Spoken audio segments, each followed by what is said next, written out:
know, have you ever been in love and then love just wasn't enough? Have you ever been in love and you said, you know what? Love don't live here no more. You knock. You abandoned me. Love don't live here. You don't live here no more. You don't want it no more. You don't want it no more. Just a vacancy. It's a vacancy. Love don't live And heavy.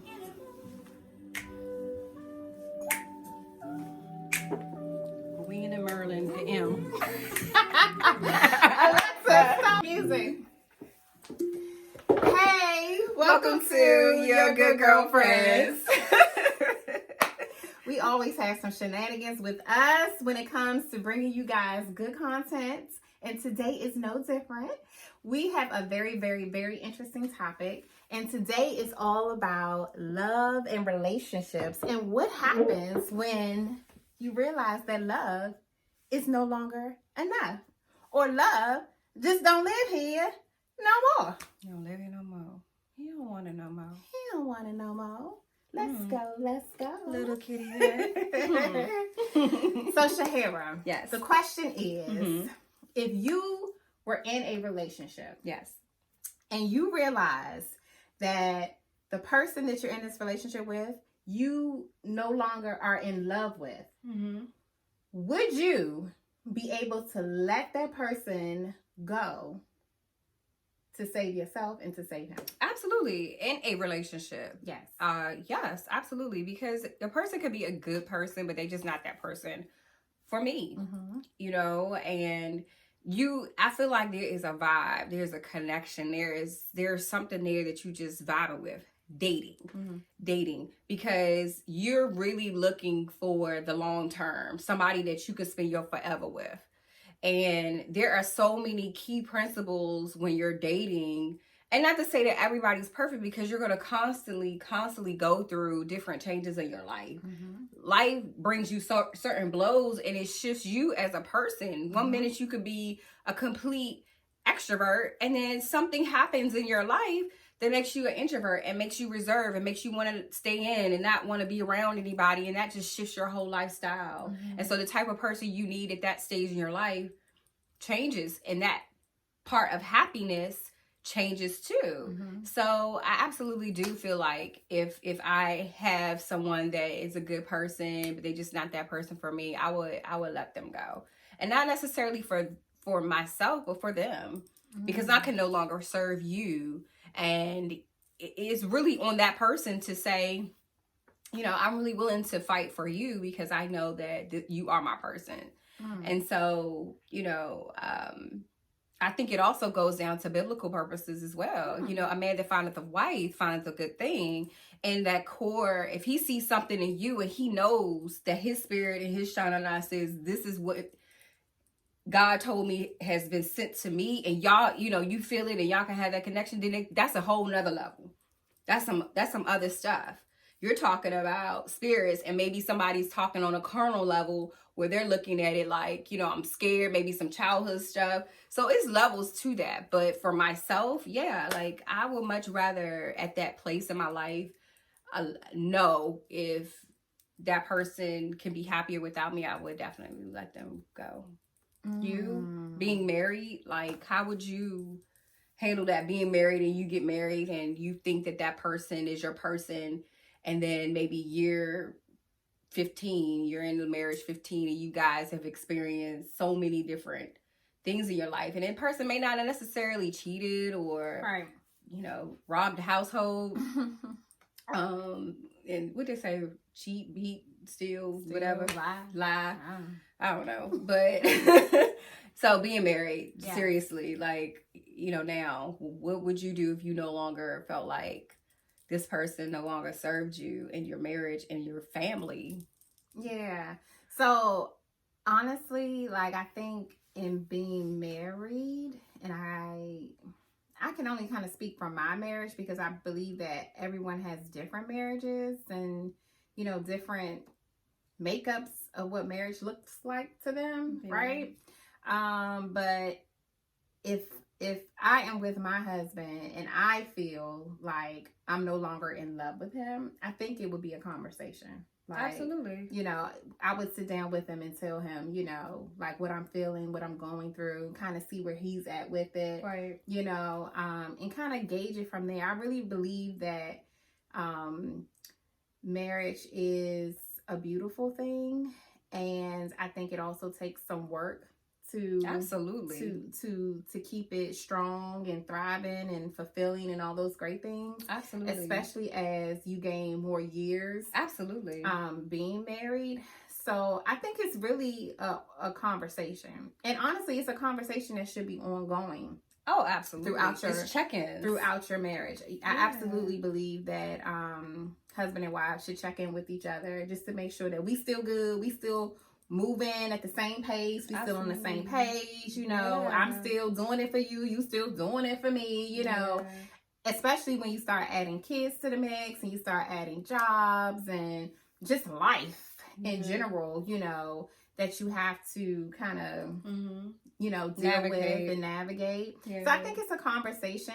I believe that if I ever got to that place, that I could come back around, because I believe that people fall in and out of love all the time. Absolutely. Right?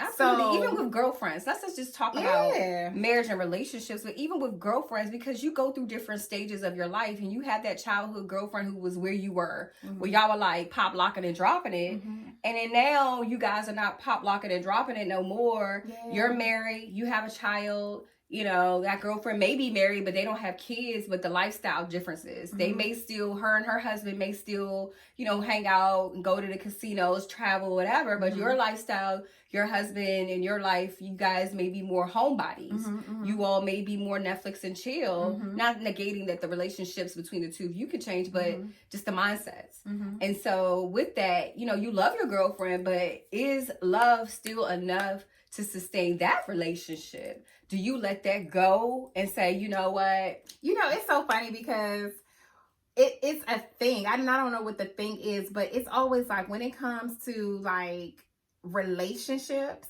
your relationships with your girlfriends and relationships with like a man, they are so similar, but yet so different, right? Because you will be quick to cut it off. You be like, that chick, right? You be quick to be like, you know, lights out on a girlfriend, right? But that man, you like, honey, you at the door. You honey, you in the woods.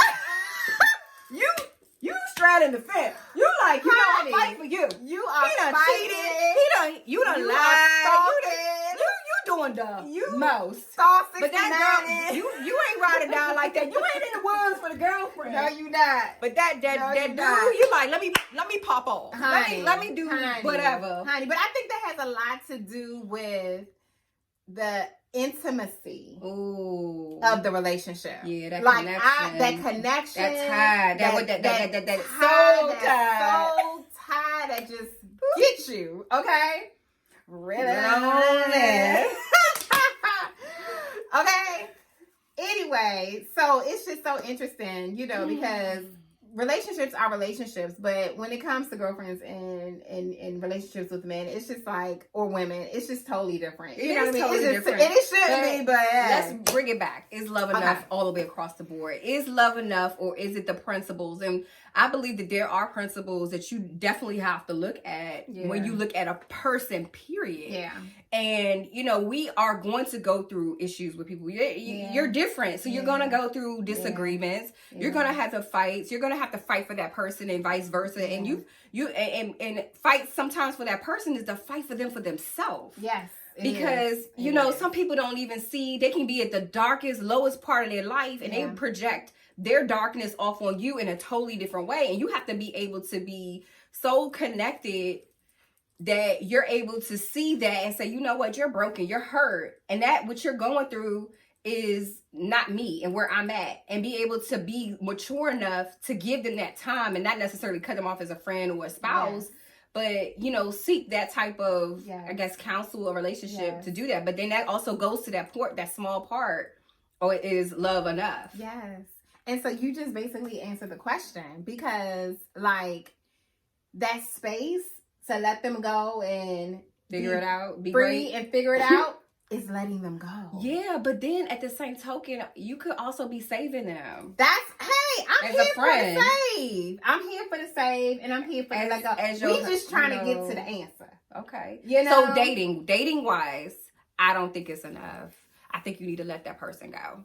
Okay, know? so we can look at girlfriends as dating. It depends on so it depends on the relationship and the core of the relationship and how long and all those things that come into, because if it's a childhood friend and you all have gone through things, but there are, you don't think that, okay, there are some things that actually, I think that's another episode. Ooh, let's come back to that. I think that's another episode, girlfriends, because even though it's so similar to like an actual relationship with a man or a woman, it's different. It is different. So I feel like that's another episode. Let's put a pin in that. Let's put a pin on that. Okay. But as far as with somebody that we are intimately involved with, I think that it is good to let somebody go. And they may be grateful for the let go. Sometimes people just be waiting for you to let them go. Yeah. They're like they feel like, oh, I don't want to be the one to do it. Yeah. Can she just come and save the day or rescue the day? Yeah. So it goes back to the conversation. Like it's a conversation that needs to be had, and it's some decisions that need to be made, because I don't think being with anybody that you do not love and then that it's not fulfilling to you as, you know, an individual, it's not really worth having, because how is that serving you? Yeah, you know, it's just like dead weight. Yeah, but at some point, I like I say, you know, you really have got to evaluate it, because it's like volleyball. Sometimes you serving me, sometimes I'm serving you. But if you find yourself doing more of the serving, and that person is more on the receiving side all the way around, because it has to be some sort of balance there. I think you better let it go. Hey, let it go, baby. All right, we have come to the end of our episode. This was a very, very good topic. We might have to double back on this. We're definitely going to go over to the girlfriend side of things, because I think that is a good conversation worth having as well. So check with us later on another episode of Your Good Girlfriends for the girlfriend episode. And anything else? No. All right. So. Oh, yes. Sorry, guys. We have production in the background telling us that we left out one major thing. And a big major thing. Don't forget to vote. Please go out and vote. Do early voting. Vote. Yes. Your vote counts. Yes. Don't think that you don't count, because you do count. Yes. Your vote counts. Yes. Please get out there and vote. Please vote. Thank you. We love you. And we will see you next time. We are Your Good Girlfriends.